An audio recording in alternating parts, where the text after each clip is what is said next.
تو میں سمجھتا ہوں ایسے پجاریوں سے اور عبادت گاہوں سے شاید وہ آوارہ کارکن زیادہ بہتر کام کرتا ہے۔ اس لیے اس ملک کو جہاں اچھے اوصاف کے کارکنوں کی بڑی ضرورت ہے۔ یہ بھی ایک حقیقت ہے کہ موجودہ ملک میں جو سیاسی پارٹیاں ہیں وہ نہ جانے کیوں دھوس دھمکی کی پالیسی پر کام کرتے ہیں۔ مادہ پرستی کے اس دور میں، زر پرستی کے اس دور میں پیسہ جن کے پاس ہے، شہرت ان کے پاس ہے، پیسہ جن کے پاس ہے، عزت ان کے پاس ہے، یہی وجہ ہے کہ پارلیمنٹ میں ایسے لوگ پہنچ جاتے ہیں جو لوگ سماج کے اچھے سخت بھی بیٹھنے کے لائق نہیں رہتے، کچھ ایسے لوگ بھی پہنچ جاتے ہیں۔ معاف کیجیے گا، اس وقت وطن کو اگر بچانا ہے تو اچھے ہندو اور اچھے مسلمان ہونے کی بھی ضرورت ہے، لیکن مسجدوں کے کلش اور مسجدوں کے مینارے، گرودوارے کے عظمت کے تقدس کی پہرہ داری صرف وہاں بھجن کیرتن اور دعاؤں سے نہیں ہو سکتا، جب تک کہ پارلیمنٹ میں اس ملک کے قانون ساز، اسمبلی میں اس ملک کے قانون ساز صحیح رخ پہ اپنے سماج کو لے جانے کے لیے تیار نہیں ہے۔ اس نے ضرورت اس بات کی ہے، اور آپ تاریخ کے حوالے سے دیکھیں گے کہ جو اسپریچول لیڈرز رہے ہیں ان کا بھی ایک بڑا نام رہا ہے، لیکن جو اچھے حکمراں رہے ہیں ان کے نام سے بھی تاریخ کے اوراق بڑے بڑے ہیں۔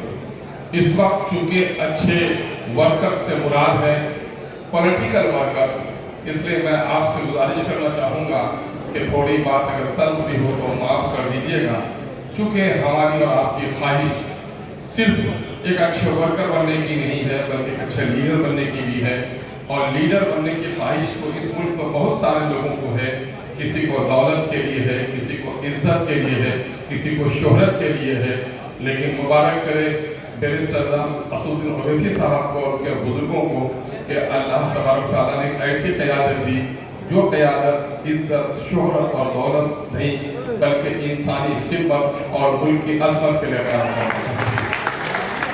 ایک ایسی قیادت جو سلطان جائر کے سامنے میں سچی بات بے باکی کے ساتھ کہنے کی عادی ہو، ایسی قیادت سے ہمارا رشتہ ہے۔ ظاہر ہے کہ ہم اور آپ جانتے ہیں کہ طاقت جب بھی ہے اتحاد میں طاقت ہے، اور اتحاد کی کئی تمثیلیں ہمارے سامنے میں ہیں۔ اگر آپ صرف اتحاد ہی نہیں بلکہ مناسب اتحاد، اور آپ دیکھیں گے کہ تختے ہیں، تختوں کو اگر بنڈل باندھے تو اتحاد تو ہے لیکن وہ تختہ کشتی نہیں، لیکن اگر انہی تختوں کو آپ سلیقے سے جوڑ دیں تو پھر وہ تختہ نہیں کشتی ہے، اپنے بوجھ کو نہیں بلکہ اپنے سے ہزاروں من زیادہ بوجھ کو اٹھا کر لے جا سکتے ہیں۔ اس لیے صرف ورکر نہیں، لیکن ضرورت اس بات کی ہے کہ کشتی بناتے وقت اچھے تختوں کا انتخاب ہونا چاہیے، تختے سلیقے سے جوڑے جائیں۔ اگر تختہ غلط ہو، چھید ہو اس میں، تو وہ کشتی کام کی نہیں ہو سکتی۔ تاج محل بنانے کا شوق تو ہو سکتا ہے لیکن گوریا اینٹ سے کبھی تاج محل کو بنایا نہیں جا سکتا۔ اس لیے مضبوطی کے لیے تختوں کا انتخاب اچھا ہونا چاہیے، عالیشان عمارت کے لیے اینٹ بھی جلی ہوئی ہونی چاہیے، اور اچھی جماعت انہی جلے ہوئے کارکنوں سے تیار ہو سکتی ہے جس کا ہمارا اور آپ کی خواہش اور تمنا ہے، اسی کی مطلوب ہے جماعت کہ ہمارا کارکن ایک ایک جلی ہوئی اینٹ کی طرح ہو، ایک ایسے تختے کی طرح ہو جو دوسروں کے بوجھ کو اٹھا سکے، ایک ایسی اینٹ ہو جو اس میں نہ نمی آئے نہ اس کو ٹوٹنے کا اندیشہ ہو۔ آئیے اس کے لیے ہمیں کیا کرنا پڑے گا؟ اس کے لیے پہلے تو یہ کرنا پڑے گا، اپنا گول طے کرنا پڑے گا کہ ہم آخر ایک پولیٹیکل ورکر ہیں، کس لیے ہیں؟ مقاصد کئی ہوتے ہیں۔ بازاروں کی طرف وہ ریلا جاتا ہے، وہ ریلا کوئی ناچ اور تماشے کے لیے جاتا ہے، کوئی شوقین چیز کی خریداری کے لیے جاتا ہے، اور کوئی بیچارہ اپنی بوڑھی ماں کی دوائی کے لیے جاتا ہے۔ جو جس کا مقصد جیسا ہوتا ہے اس کے عمل میں ویسی ہی سنجیدگی ہوتی ہے۔ ہم پہلے یہ طے کریں کہ ہم سیاسی کارکن کیوں بننا چاہتے ہیں۔ پولیٹیکل ورکر ہم اس لیے بننا چاہتے ہیں کہ جس ملک کو بنانے اور سنوارنے میں، جس ملک کو عظمت کی بلندی تک پہنچانے میں ہمارے بزرگوں کا بڑا رول رہا۔ اس ملک میں سڑکیں ہی تعمیر کروائی صرف ہم نے इस मुल्क में इमारतें तामीर नहीं कराई, बल्कि इस मुल्क में अगर आप समझेंगे दलितों और मुसलमानों का बड़ा रोल रहा है। दलितों का रोल ये रहा है कि दलितों ने इस मुल्क के जाबिर और जालिम हुक्मरानों का और समाज के उन गलत मजहबी नजरियात के लोगों का बड़ा जुल्म सहा है, और जुल्म सह के भी उसने बहुत तक आवाज नहीं लगाई। और अगर आवाज लगाने का जज्बा किसी ने दिया तो माइनॉरिटी, मुस्लिम माइनॉरिटी के लोगों ने दिया। इस बात को तारीखी एतबार से हमारे नौजवानों को दिल से निकाल देना चाहिए। जब आज का कोई फरेबी मीडिया या कोई ऐसा पॉलिटिकल बदमाश वर्कर जब ये कहता है मुसलमानों के लिए दो ही स्थान, चाहे तो पाकिस्तान वरना कब्रिस्तान, तो हमारा जो नौजवान है वो कहीं ना कहीं सर झुका देता है। लेकिन कहना चाहिए, बैरिस्टर अब्दुल अवैसी साहब ने बड़ा पाकीज़ा जुमला कहा है कि हम बाई बर्थ नहीं बाई चॉइस मुसलमान हैं। तुम्हारे लिए मौका कहीं नहीं था, हमारे तो मौका भी था, लेकिन उसके बाद भी हम नहीं गए।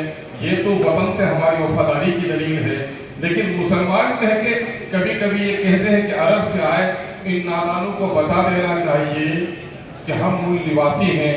मेरे बाप दादा, मुमकिन है कि चंद के बाप दादा आए होंगे, आर्यन नस्ल के लोग भी हैं जिनका अपना वतन ये नहीं रहा है, उनको ये ताना नहीं देते, लेकिन अकलियत के लोग वो ताना देते हैं। तो उनको मुंह तोड़ जवाब देना चाहिए कि मेरे बाप दादा ने, मुमकिन है धर्म चुके निजी विचारों का मसला है, तो मेरे बाप दादा ने विचार बदला होगा, धरती नहीं बदली है। धरती जितनी तेरी माँ की होती मेरे बाप की भी है, इसको जोर से कहना चाहिए। लेकिन ये होगा कब? जब तारीखी मुताला हमारे नौजवानों के दरमियान में हो। बदकिस्मती से लंबे अरसे से 75 सालों के दरमियान में मुल्क की साजिश ने 1931 की मरदमशुमारी को अगर सामने में रखा जाए तो उस वक्त इस मुल्क में आलाजात के जो बरमन हैं उनसे भी ज़्यादा तालीमी हालत मुसलमानों की बेहतर थी। 25% आबादी थी और 1931 की मरदमशुमारी में खानदगी की शरह इनकी 27% थी और बेहतर थी, दूसरों से बेहतर थी। लेकिन आप देखेंगे कि आज़ादी के बाद बड़ा अजीब सा मामला हुआ। अगर आज़ादी की तारीख भी देखेंगे तो 1857 भी और उससे पहले भी इस मुल्क की आज़ादी की लड़ाई लड़ने में हमारे लोगों का बड़ा रोल रहा है। बल्कि कहा जाता है यही गांधी जी के बारे में कि गांधी जी जब इंग्लैंड से आए और तहरीक आज़ादी के लिए लोगों ने उसको आमादा किया तो बड़े बड़े लोगों के पास गए और खाते पीते खुशहाल लोगों ने कहा गांधी किस चक्कर में पड़ा है। आज के साइंटिफिक तरक्की याफ्ता कौम अंग्रेजों से निजात हासिल करना इतना आसान नहीं है। माँ की बड़ी आरज़ू थी, बीवी की भी बड़ी तमन्नाएं होंगी, जा किसी कोर्ट में प्रैक्टिस कर और घर के लिए सोच। बड़े मायूस हो गए। मैंने बुजुर्ग से सुना कि मायूसी की हालत में मौलाना आज़ाद से गांधी की मुलाकात हुई। गांधी ने उनका पूछा हाल तो कहा कैसे मौलाना, कैसे तहरीक आज़ादी की गाड़ी आगे बढ़ेगी? ये खुशहाल और पढ़े लिखे लोग, ये दानिशवर लोग तो बात सुनने पर तैयार नहीं है। बड़ा तारीखी तौर पर मौलाना ने उसको नसीहत की, गांधी फितरत इंसानी का मुताला कर, जब भी आग लगती है तो सूखी लकड़ी पर लगती है, कच्ची लकड़ियां जल्दी नहीं जलती।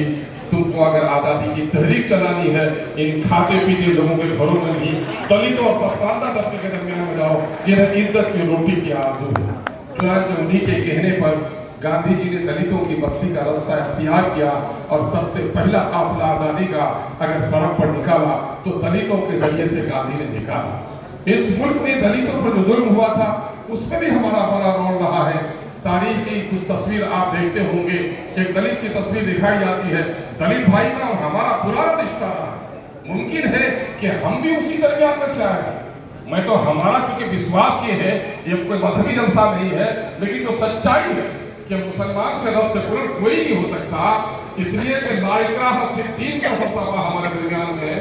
लकुम दीनुकुम वलिय दीन का फलसफा हमारे लिए है, तुम्हारे लिए तुम्हारा धर्म, हमारे लिए हमारा धर्म। सेकुलरिज्म की नई कोई तौज़ीह नहीं कर रहे हैं, बल्कि आज से 1450 साल पहले ये तालीमात हमको सिखाए गए हैं कि मजहब में कोई जोर जबरदस्ती नहीं और मजहबी आज़ादी होगी। लेकिन इस मुल्क में मजहब के नाम पर दलितों को परेशान किया गया। दलितों को परेशान इसलिए भी किया गया कि नस्ली इंतजाम के साथ रखा गया। उनके कमर में चूंकि यही इलाका रहा है डॉक्टर भीमराव अम्बेडकर साहब का, बचपन उनकी पिटाई भी हुई, वो तालाब नहा, कुत्ते और सुअर को नहाने की इजाजत थी, दलितों को भी नहाने की इजाजत नहीं थी। वो तारीखी वाक़यात के सामने में है और इनके कमर में मंडी में यदि हांडी लटका हुआ रहता था, झाड़ू और गले में घंटी, जब ये निकले तो घंटी बजे ताकि बड़े लोगों के इरादे मनहूस न हो इनको देखकर। बड़े लोगों के दरवाजे पे जाए तो अगर ने थूकने की नौबत न हो तो हांडी में थूके, अगर वहां से आए तो कदमों के निशानात, कुत्ते और बिल्ली के कदम के निशानात हो सकते थे, लेकिन दलितों के निशानात नहीं हो सकते थे और वहां झाड़ू से मिटा के आना पड़ता था। मेरे कहने के अर्थ ये है कि इस मुल्क में बतौर हुक्मरां के नहीं बल्कि तकरीब इंसानियत का भी पैगाम अगर किसी ने दिया है तो बैरिस्टर और हमारे आबा व अजदाद ने दिया है, सारे इंसानों को गले लगने का पैगाम हमने दिया है। लेकिन आज हम कहाँ हैं? अगर मुल्क की तारीख पढ़िए माजी की तो अजमत रफ्ता की जो निशानियां पत्थरों के तौर पर खड़ी हैं वो तो है ही, तारीख के और आग भी गवाह है कि इस मुल्क को हमने बनाया है, इस मुल्क को हमने संवारा है, इस मुल्क को हमने सजाया है, टुकड़े टुकड़े में बटे हुए इंसानी समाज को हमने जोड़कर एक समाज बनाया है। लेकिन आज हम कहाँ हैं? आज कहाँ हैं? अगर आप देखेंगे कि तहरीक आज़ादी के बाद मुल्क को जब आज़ादी मिली, हिंदुस्तानी मुसलमानों के लिए बड़ा अलमिया था। अलमिया ये था, मैं अक्सर तमसीलन कहता हूँ कि उस बूढ़े बाप का या उस भाई का क्या हश्र होगा जब बेटी की, बहन की बारात आती और सहनाई की आवाज आती है, लेकिन ऐन उसी वक्त अगर उसकी बेटे की, जवान बेटे की लाश आ जाए उस घर का आलम क्या होगा। ठीक वही हाल हमारा था कि मुल्क की आज़ादी में को खुशी थी, बल्कि 1947 में सूरज की जो पहली किरण निकली थी, माफ कीजिएगा महाराष्ट्र के मेरे भाइयों, मैं उस सीमांचल से हूँ कि 1947 की 15 अगस्त को आजाद सूरज की किरणों ने सबसे पहले अगर सलाम किसी को किया था तो सीमांचल के इलाकों को किया था, भले ही आज हम पर हाल। लेकिन हमारे हाथ क्या था? एक तरफ आजादी की खुशी, दूसरी तरफ अपने लोगों के बढ़ जाने का गम। बेटा यहाँ रह गया, माँ वहां चली गई, बीवी यहाँ रह गई, शौहर वहां चला गया। मुल्क बड़ा था लेकिन बढ़ गया, और हम रहे कि हम इस मुल्क से मोहब्बत करेंगे, लेकिन मोहब्बत का तो इनाम मिलना चाहिए। लेकिन अफसोस कि इस मुल्क के मुट्ठी भर फासिस्ट लोगों ने हमारी इस मोहब्बत का सिला हमारे ऊपर मुख्तलिफ किस्म के जुल्म और ज्यादती कर दिया। सबसे पहली जो तलवार हम पर चली कि इस मुल्क में जात पात के नाम से लोग पेशे के एतबार से जाने जाते थे। कोई लोहा का काम करता था, लोहार होता था, भले ही उसका धर्म सनातन धर्म हो या इस्लाम हो, धोबी था, एक पेशा था। लेकिन सन 1950 में जब यहाँ पर कानून का नफाज हुआ तो आप देखेंगे कि 15 अगस्त सन 1947 की 26 जनवरी को नफाज हुआ और अगस्त की 10वीं तारीख में एक सर्कुलर जारी हुआ प्रेसिडेंशियल, और उसमें ये बात कह दी गई कि एससी और एसटी जो लोग हैं, पसमानदा शेड्यूल कास्ट जो लोग हैं, शेड्यूल ट्राइब जो लोग हैं, उनका मजहब अगर मुस्लिम है, अगर सिख है, ईसाई है, नन हिंदू को नहीं माना जाएगा। और उस पर सदर जमहूरिया ने दस्तखत करके सबसे पहली जो छुरी चलाई, जब चलाई कमजोर मुसलमानों पर, वो दस्तूर का हवाला देकर चला गया। उसी आर्टिकल 341 की लड़ाई आज लड़ी जा रही है। और उसके जरिए से क्या हुआ कि पार्लियामेंट में अगर आप देखेंगे कि अक़लियतों की जो नशिस्त है, अगर मुल्क में 15% की आबादी मान लें तो आप देखेंगे कि 100 में 15 अगर तो 543 में 500 में 75 और 43 में भी हमारा 6 का हिस्सा होता है, यानी 80 से ज्यादा लोग होने चाहिए था। जमहूरियत का यही बुनियादी फलसफा है कि जिसकी जितनी आबादी उसकी उतनी हिस्सेदारी, लेकिन कहाँ 80 की हिस्सेदारी, और हम पहुंच कहाँ गए हैं? 20-22 से ज्यादा नहीं पहुंच पाते। तारीखी वाकया था, कभी लोग 40 से ज्यादा पहुंचे, और 20-22 में से ज्यादा शरीफ ज्यादा होते हैं जो अपना मुंह कभी नहीं खोलते। कुछ लोग होते हैं पार्टी के गुलाम होते, उनकी इजाजत के बगैर अपनी जबान नहीं खोलते। बैरिस्टर सऊदी अवैसी की तरह बहुत ही कम लोग होते हैं जो बेखौफ होकर अपनी बात को पेश करने का काम करते हैं। असल कहने की गलत गायब ये है कि अच्छे वर्कर की जरूरत इसलिए है कि पार्लियामेंट में पहुंचाने के लिए, असेंबली में पहुंचाने के लिए सिर्फ वोट नहीं बल्कि वर्कर की जमात होनी चाहिए। अगर वर्करों की जमात होगी, साले वर्कर होंगे, साले नेता होगा और साले हुकूमत होगी, पार्लियामेंट असेंबली में गलत कानून को रोका जाएगा।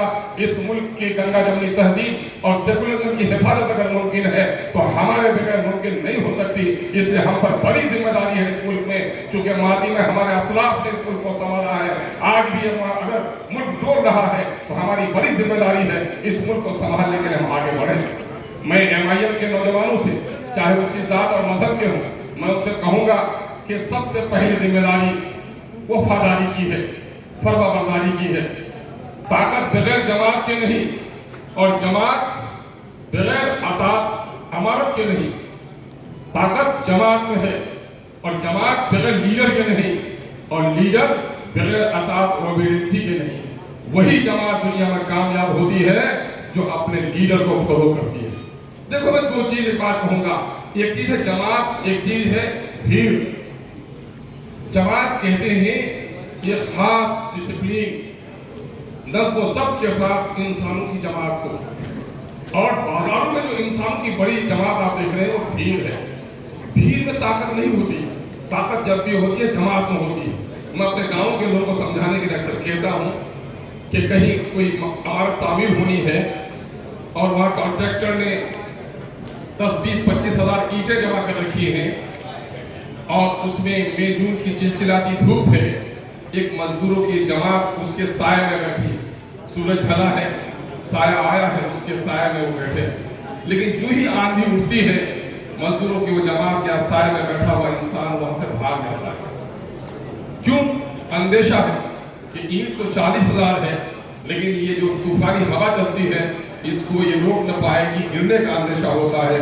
وہی 5,000 کی اینٹ اور سلیقے سے ایک دیوار بنی ہوئی عیدگاہ کی یا اسکول کی، وہ مزدوروں کی جماعت وہاں جا کر دب کر بیٹھ جاتی ہے۔ وہ سمجھتی ہے یہ دیوار ہمیں اس طوفانی آندھی سے ہمارا مقابلہ کر لے گی، ہماری بچاؤ کر لے گی۔ کیوں؟ اس دیوار میں چونکہ ڈسپلین ہے، طاقت ہے، جماعت ہے دیوار میں، تو حفاظت کرتی ہے 4,000 اینٹ، اور وہاں ڈسپلین نہیں ہے، جماعت نہیں ہے، اس کے اندر میں بھیڑ ہے، وہ تو بھیڑ سے تب جانے کا اندیشہ ہوگا۔ تو جماعت کے لیے کیا ہے؟ اس اینٹ نے جماعت بننے میں کئی چیزیں کی ہیں۔ یہ اینٹ نے جماعت بننے کے لیے ایک خاص نظم کو قبول کیا ہے، اس نے سیمنٹ کی تلخی برداشت کی ہے، اور ایک اینٹ نے دوسرے اینٹ پر دوسرے کو برداشت کیا ہے۔ ایک اینٹ اگر دوسرے اینٹ پر برداشت نہ کرے اینٹ کو، تو تصور تو ہو سکتا ہے محلوں کا، لیکن تعمیر نہیں ہو سکتی ہے کسی دیوار کی۔ اس لیے اگر آپ جماعت بنانا چاہتے ہیں تو اپنے درمیان میں ایک دوسرے کو برداشت کرنی پڑے گی۔ آج کے پہلے تو زمین ہی جھگڑے کا مسئلہ تھا، لیکن آج کل ایک تیسری چیز بھی آ گئی ہے، شہرت نے ہمیں ایسا باولا کر دیا ہے کہ ہم ڈسپلین کا کہیں بھی خیال نہیں رکھتے۔ اور اس وقت تو موبائل نے ہمارے بچوں کو، نوجوانوں کو اور بے قابو کر دیا ہے، ان کے ڈسپلین کو توڑنے میں۔ وہ یہ ہونا چاہیے کہ ہمارے کارکن کا سب سے بڑا گول یہ ہونا چاہیے کہ اس ملک کی سالمیت ہم چاہتے ہیں، اس ملک کے کمزور طبقات کے لیے ہم انصاف کرنا چاہتے ہیں، اس کے لیے ہمیں سیاسی طاقت حاصل کرنی ہے۔ سیاسی طاقت حاصل کرنی ہے تو اپنے جماعت کے امیر کی وفاداری کرنی ہے، اس کی فرما برداری کرنی ہے، اور سیاسی طاقت حاصل کرنی ہے تو سماج کی خدمت کرنی ہے۔ چونکہ ہم انسان کو صرف اپنی گفتگو سے نہیں قائل کر سکتے، بلکہ جب تک ان کے دکھ درد میں شامل نہ ہو جائیں۔ گاؤں کی کسی بڑھیا کو اگر وردھا پینشن نہیں مل پا رہا ہے تو وردھا پینشن کے لیے کوشش کرنا ایک اچھے ورکر کی خوبی ہے۔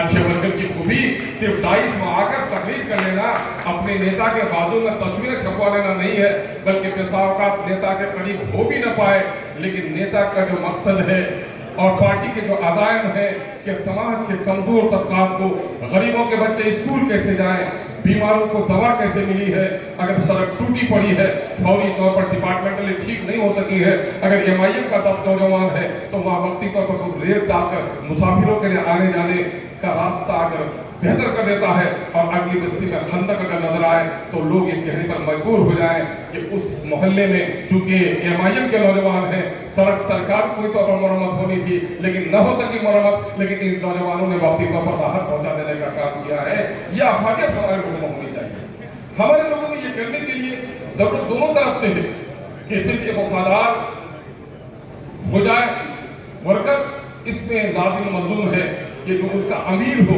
امیر بھی اپنے معمول کا خیال رکھے۔ بسا اوقات ہوتا یہ ہے کہ ہمارے بہت سارے پارٹی کے جو اکائی کے ذمہ دار ہیں ورکر کو بندھوا مزدور سمجھ لیتے ہیں، اس سے بھی ہمارے بہت سارے ورکروں میں بغاوت کی فضا پیدا ہوتی ہے۔ ایک امیر کی عطا اور ماتحت کے ساتھ محبت، یہ تو پیام انسانیت نہیں، موزن انسانیت کا پیغام ہے، اس کو ہمیں قبول کرنا چاہیے کہ اپنے ماتحتین کے ساتھ ہم اچھا سلوک کریں۔ اور دوسری بات یہ ہے کہ جو ہوتی لوگ کہتے ہیں کہ مودی جی جب سے آئے ہیں تو مسلکی طور پر لڑنے والوں میں بڑا اتحاد پیدا ہو گیا. میں اس اتحاد کو اتحاد نہیں سمجھتا. اصل اتحاد خوف کے عالم میں تو کتا بلی سانپ نیولا سب کہیں ایک کشتی پر سوار دکھتا ہے, دوسرے کو نہیں دستا. ابھی ہمارے ہاں 2017 میں سیلاب آیا, ایک بچہ بہ گیا ہمارا اور 3 دن تک درخت پر رہا. اس نے اپنا بیان دیا ہے کہ جس درخت پر میں تھا وہاں پر 15-20 سانپ درختوں کو لپٹے پڑے تھے, نہ میں ہلتا تھا نہ وہ ہلتے تھے, اور کسی نے کسی کو تکلیف نہیں پہنچائی. آپ اسے کیا کہیں گے؟ سانپ اور انسان کی دوستی ہو گئی؟ سانپ اور انسان کی دوستی نہیں ہوئی, وہ خوف کا عالم تھا. تو خوف کے عالم کے اتحاد کو اتحاد نہیں کہا جاتا ہے. اتحاد تو اصل یہ ہے کہ امن کے حالات میں اختلاف کو پار کر اپنے مقصد کے حصول کے ہم متحد ہو جائیں. اور یہ کام برسوں سے ہمارے درمیان میں نہیں ہوا. اور اس کی وجہ یہ ہے, چاہے سچت کمیٹی ہو, کندو کمیشن ہو, رنگا پچھلا کمیٹی ہو, یا پھر آپ کا گوپال سنگھ پینل ہو, یا بہار میں آرمی کی رپورٹ ہو, یا دوسرے اسٹیٹ کی جو رپورٹ ہے, وہ رپورٹ اس بات کو پیش کرتی ہے کہ اس وقت ملک میں ترقی ہوئی ہے. بہت سارے لوگ دبے کچلے تھے, قدرے بہتر کی حالت ہوئی ہے, لیکن سب سے زیادہ بدترین صورتحال اگر کسی کی ہے تو وہ امت مسلمہ کی ہے, مسلمان کی. ذرا غور کرنے کی ضرورت ہے. میں علماء کی بھی, معزز علماء کی بھی تعداد دیکھتا ہوں, مجھے معاف کریں, میں مسجد کے میناروں کا مخالف نہیں, وہ تو مقدس ہے ہمارے لیے, وقیت کے مینارے ہمارے ہیں. لیکن آزادی کے وقت کی تاریخ آپ کو یاد ہے کہ ہماری مسجدیں توڑی گئیں, مسجدیں جلائی گئیں. اگر اس وقت گھاس پھوس کی مسجد بنی تھی, الحمدللہ ہم نے پھل مینارے والی مسجد تعمیر کر لی. اس وقت اگر ہمارے مدرسے اور خانقاہوں کو نظر آتش کیا گیا تو آج الحمدللہ یونیورسٹی کی عمارتوں کو شرما دینے والے مدارس ہم نے بنا دی. لیکن رپورٹ تو سچے کی یہ کہتی ہے کہ ہم اٹھے نہیں ہیں, گرے ہیں. اس کا مطلب کہ ہماری مسجدیں بڑی ہیں, مینارے اونچے ہوئے ہیں, مدارس بڑے ہیں, لیکن ہم اونچے کیوں نہیں ہوئے؟ اس کی بڑی وجہ ہے کہ اس ملک میں ایک لمبے عرصے تک, معاف کیجیے گا, ایک جملہ میں بچپن میں پڑھتا تھا تو اس وقت بھی ذرا انرجی ہوتی تھی, اور آج بھی اس کو دیکھتا ہوں. ہمارے یہاں جو جلسے ہوتے تھے 3 جملے سے مقرر لکھے ہوئے ہوتے, اس میں لکھا ہوا ہوتا کہ آواز کے لیے لاؤڈ اسپیکر ہوگا, مستورات کے لیے پردے کا معقول انتظام ہوگا, اور جلسے کو سیاست حاضرہ سے کوئی تعلق نہیں. اور نتیجہ یہ ہوا کہ سیاست کو لوگوں نے سجر ممنوع سمجھا اور سیاست سے لوگ کنارے کس ہو گئے. اور ایک بڑے عالم کو کہنا پڑا آج کہ جن لوگوں نے اشتہار میں جن کے برادری نے لکھا تھا, ان میں کے بڑے عالم کو کہنا پڑا, مولانا ابوالحسن علی ندوی رحمۃ اللہ علیہ کو, اللہ ان کو غنی رحمت کرے, کہ تمہارا بچہ 5 وقتہ نہیں تہجد گزار ہو جائے, اگر تم سیاسی شعور سے واقف نہ رہے تو تمہارے 5 وقتے پر بھی پابندی لگتے ہوئے دیر نہیں لگے. لگتا ہے کہ آج ہم اس دور سے گزر رہے ہیں. اس کے کئی اسباب ہیں. ہماری سوسائٹی کی جو لیڈرشپ ہوتی ہے وہ لیڈرشپ کئی حصوں میں تقسیم ہے. کچھ لوگ خالصاً پولیٹیکل ہوتے ہیں, کچھ لوگ پیسہ کما لیے, ان کو M L A M P بننے کا شوق ہوتا ہے, وہ آ کے اتفاق کے طور پر لیڈر بن جاتے ہیں. اور الیکشن بھلے ہی نہیں لڑے, الیکشن کے زمانے میں ہمارے جو علماء ہوتے ہیں ان کی بھی بڑی اہمیت ہو جاتی ہے. کچھ لیڈر ان کے آ جائیں, کچھ لیڈر ان کو بازو میں بیٹھا لیں, تو وہ بھی سمجھنے لگتے ہیں کہ ہم اس میں سے ضرورت ہے, ہم ان کے اہمیت کا انکار نہیں کر سکتے. لیکن چونکہ جن مدارسوں میں یہ فارغ ہوتے ہیں, ان مدارسوں میں موجودہ وقت ہندوستان کے سیاسی اتار و چڑھاؤ کی تعلیم ہونی چاہیے, پولیٹیکل سائنس کی تعلیم ہونی چاہیے. لیکن میں بہت سارے مدارس میں گیا اور میں نے معلوم کرنے کی کوشش کی کہ ان کے ہاں مدینے کے منشور کی تو تعلیم ہوتی ضرور ہے, لیکن جس جمہوری ملک میں ہم رہ رہے ہیں اس جمہوری ملک کے آئین, قانون, ان کے انتظام, ان کے انصرام, ان کا جو ایڈمنسٹریٹو اکائیاں ہیں, ان کے بارے میں بچوں کو پڑھایا نہیں جاتا.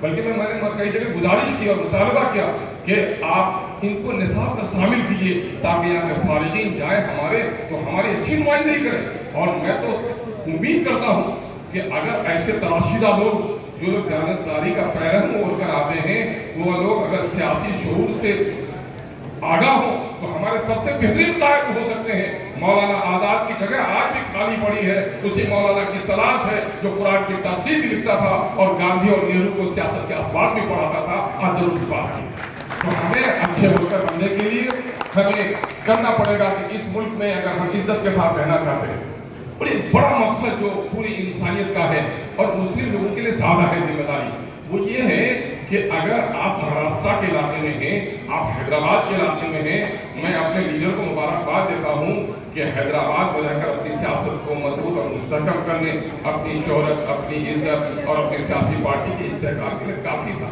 लेकिन कहा तो हमें ये गया है, सिखाया ये गया है कि कहीं भी पूरी जो जमात है वो जिस्म वाहिद की तरह है, और किसी भी आज़ू को तकलीफ पहुंचे तो पूरा जिस्म उसके दर्द को महसूस करता है। पैर के अंगूठे की दूरी आंख से लगभग 6 फीट की 5 फीट की होती है, लेकिन अगर कांटा चुभता है पैर के तलवे में तो आंख के पुतलियों से हमारा अश्क रवा हो जाता है। ये किसकी अलामत है? ये अलामत है किसी जिंदा जिस्म की। और मुर्दे का बाजू भी काट देंगे तो उनके आंखों से आंसू नहीं निकलेगा, लेकिन जिंदे के पैर में भी कांटा चुभे तो आंखों से आंसू कोई नहीं निकल सकता। तो हम अगर ये जिंदा मिल्लत है तो पूरे मुल्क में जहां भी अगर कोई तकलीफ किसी की होती हो तो उसके लिए हमें लड़ना वाजिब है, और लड़ने के लिए पॉलिटिकल प्लेटफॉर्म के सिवा कोई दूसरा रास्ता नहीं है। हमको इल्मी तौर पर हमको खिदमत के लाइन से वफादार होना है, और हमको लीडर कहें, हम लोग जिस लीडर के साथ रहते थे हमारे तस्लीमुद्दीन साहब, मैं थोड़ा सा मुझको अपना तजुर्बा भी बयान करने के लिए कहा गया है तो मैं गुस्ताखी करूँ, उसको खुदनुमाई में समझा जाए कि मैं सियासत में आया और पार्टी से मेरी वाबस्तगी कैसे हुई कि मैं गांव में पला बढ़ा और मैं क्लास 8 से 10 मैं उम्र के लगभग 13वें साल से 14वें साल से दहसानी का पेशे से मैं जुड़ा, और हॉस्टल में रहने वाले सबसे कम हाजिर रहने वाले बच्चों में था। छुट्टी होती थी तो मैं फौरन खेत को जाता था। नानीहाल में पलता था, नाना की अच्छी खासी खेती बाड़ी थी, उनको औलाद नहीं नाना थी, उनके औलाद के तौर पर मैं था। और जब मैं उसके बाद अलीगढ़ वगैरह आना चाहा तो नाना ने रोका कि तुम चले जाओगे तो डॉक्टर क्या मुझे कौन ले जाएगा, मैं ज़मीन तुम्हें लिख देता हूँ लेकिन तुम मुझे रह जाओ, मेरे पास रह जाओ, बाहर न जाओ, यहीं से पढ़ो। तो मैंने कहा नाना मेरे नाम से ज़मीन मत दीजिए, भाइयों में इत्तेहाद की दुआ कीजिए। और मैं उस वक्त जब मैं 1980 में मैट्रिक पास किया तो मेरे गाँव में चोरी होती थी, नौजवानों को जोड़ा हम लोगों ने और चोरों को पकड़ने की हम लोगों ने कोशिश की, और उसमें थोड़ी कामयाबी हमको मिली। लेकिन जब मैं BA में था तो उस वक्त हमारे यहाँ रैंसम के लिए मवेशियों को छुड़ा लिया जाता था। एक आलिम दीन मौलाना गुलाम मोहम्मद यहिया उठे, निशिकांत जी एक हिंदू दोस्त थे उनके उठे, सब ने मिलकर एक सोशल रिफॉर्म की तहरीक चलाई। उसमें मुझे अपने हल्के का चेयरमैन बनाया गया, और उसका काम ही था क्रिमिनल्स को पकड़ना, उनको लटकाना, उनके माजी के जुर्म का एतबार कराना और उनको तबाह करके सोसाइटी में जोड़ना, और उसमें समाज के झगड़ों को तय करना। तो अल्हम्दुलिल्लाह जब झगड़ों को मैं तय किया और मैंने कोशिश की कि दयानतदारी के साथ तय करूं, यही मेरा सरमाया बन गया। जब पंचायत के इलेक्शन का मामला आया तो मैंने दवा के होलसेल का काम शुरू कर दिया था। मैंने गाँव से निकले हुए 3 साल हो गए थे। मैंने कहा मैं इलेक्शन नहीं लड़ूंगा, लेकिन समाज में मेरी थोड़ी खिदमत थी, बच्चों को मदरसे तक पहुंचा देना, बीमारों के लिए भी बेहतर सोचना, समाज के अमन की कोशिश करना, ये इंसानी खिदमत इतनी रास आई कि लोगों ने जबरिया तौर पर मेरा नॉमिनेशन करा दिया। मैं तैयार नहीं था, और उसके बाद आप देखेंगे कि दूसरा कि इलाके के लोगों ने कहा नहीं अख्तुल को मुखिया का इलेक्शन नहीं लड़ना चाहिए, हम तो उन्हें जिला परिषद बनाना चाहते हैं। तो दूसरी पंचायत के लोगों ने आकर मुझे जिला परिषद के लिए जबरिया पर खड़ा कर दिया, कहा कि आपको चेयरमैन बनना है, आप वहाँ लड़िए, लेकिन पैसे चले गए। और उस वक्त मैं जिस लीडर के साथ था, चेयरमैन बनाने की बात मुझे थी, लेकिन उस वक्त पैसे चल गए और मैं चेयरमैन नहीं बन सकता। ये वक्त होता है बड़ा अजीब सा, जब मुआहदा किसी वर्कर से हो किसी लीडर का, और खुदा न खास्ता वो मामला उस वक्त तय न हो पाए तो लीडर के कई बगावत का जज्बा पैदा हो जाता है। मैं अपना तजुर्बा कहना चाहता हूँ, मेरे बहुत सारे हमदर्दों ने बगावत की मुझको की, लेकिन मैंने कहा कि नहीं, जरा और दिन चल के देख लूँ। तो मुझको पार्टी से जुड़कर काम करने का मौका मिला, और नतीजा ये हुआ कि जब MLA का इलेक्शन हुआ तो इलाके में ऐसी पजीराई हुई कि टिकट देना वक्त की मजबूरी हो गई, और मैं खिदमत पर लगा हुआ रहा। मैं जो खिदमत पर लगा हुआ ये 4 साल तकरीबन 3 साल, तो दूसरे जो वर्कर्स थे उनको ये था, दूसरे जिला परिषद के मेंबर थे, कि मैं ठेका लूँ, ठेकेदारी का काम करूँ। अल्हम्दुलिल्लाह मैंने अपने आप को ठेकेदारी से बचा कर रखा और खिदमत का काम किया। खिदमत के नतीजे में पार्टी ने भी कबूल किया, लीडर भी टिकट देने पर मजबूर हुआ, और मुझे फिर लोगों ने चुना भी। तो इस एतबार से अगर मैं कहूँगा, और मैं कहूँगा कि शायद यही चीज़ मेरे लीडर जनाब सदुद्दीन अवैसी साहब की तरफ भी गई कि हम लोग जो कहते हैं पाबंद अहद रहते हैं, टल जाए कोई। मुझे कहा गया था कि भाई आप MP का इलेक्शन लड़ो, और जब मैं लड़ने लगा तो वहाँ पर फासिस्ट कुव्वतें जीतने पर सारी साजिश कर चुकी थी, हमारे कोर्ट तकसीम हो रहे थे। तो उस वक्त मैंने फैसला किया, मेरे साथ मुआहदा ये था कि अगर आप हार भी जाएंगे तो आप MLC बनाकर मिनिस्टर बनाए जाएंगे। 4 आदमी थे हम लोग बगावत करने वाले पार्टी से, और उस वक्त अक़लियत के मसाइल को लेकर बगावत उन्होंने की थी। उन 4 में से 3 MLC भी बनाए गए, वजीर भी बनाए गए, लेकिन अल्हम्दुलिल्लाह वजीर बन भी जाता तो मुझे उतनी खुशी नहीं होती जितना MIM का एक आम कारकुन इसलिए MIM के कारकुन बनने में एक तरबियत होती है। हमारे रोज अब नॉलेज हो रहे हैं, कानून के बोलते तार किए जा रहे हैं, बेटियां गैर महफूज हैं, कानून जो हमारे खिलाफ गलत आ रहे हैं। मुल्क के हालात ऐसे, घबराने की जरूरत नहीं है। मैंने कल भी कहा था, नारे नमरूद में भी इब्राहिम को अल्लाह ने बचा लिया है। इन नमरूदों से बढ़कर ये नमरूद नहीं हो सकते, हम इसका मुकाबला करेंगे इंशाअल्लाह। लेकिन मुकाबले के लिए जरूरी है कि सियासी मैदान में मुकाबला दुआओं से नहीं होगा, सियासी मैदान में मुकाबला तो सियासी अमल के जरिए से होगा। इसलिए अहम इशूज पर हमारे जो अच्छे वर्कर्स बन सकते हैं, जो सोसाइटी के मसाइल को हल करने पर तवज्जो दें, पब्लिक के जो असल मुद्दे हैं उसको लेकर ऑफिसों में लड़ाई लड़ें, मुल्क में सूबे में जो अहम इशू होते हैं उन इशू से अपने लोगों को बाखबर कराएं। छोटी छोटी गोष्ठियाँ करना इस वक्त बदकिस्मती से हुआ ये है कि पढ़ने का मामला खत्म हो गया है, और लोग मोबाइल की दुनिया से जुड़कर समाजी जिंदगी कर लोगों की एक वफा जिंदगी हो गई है।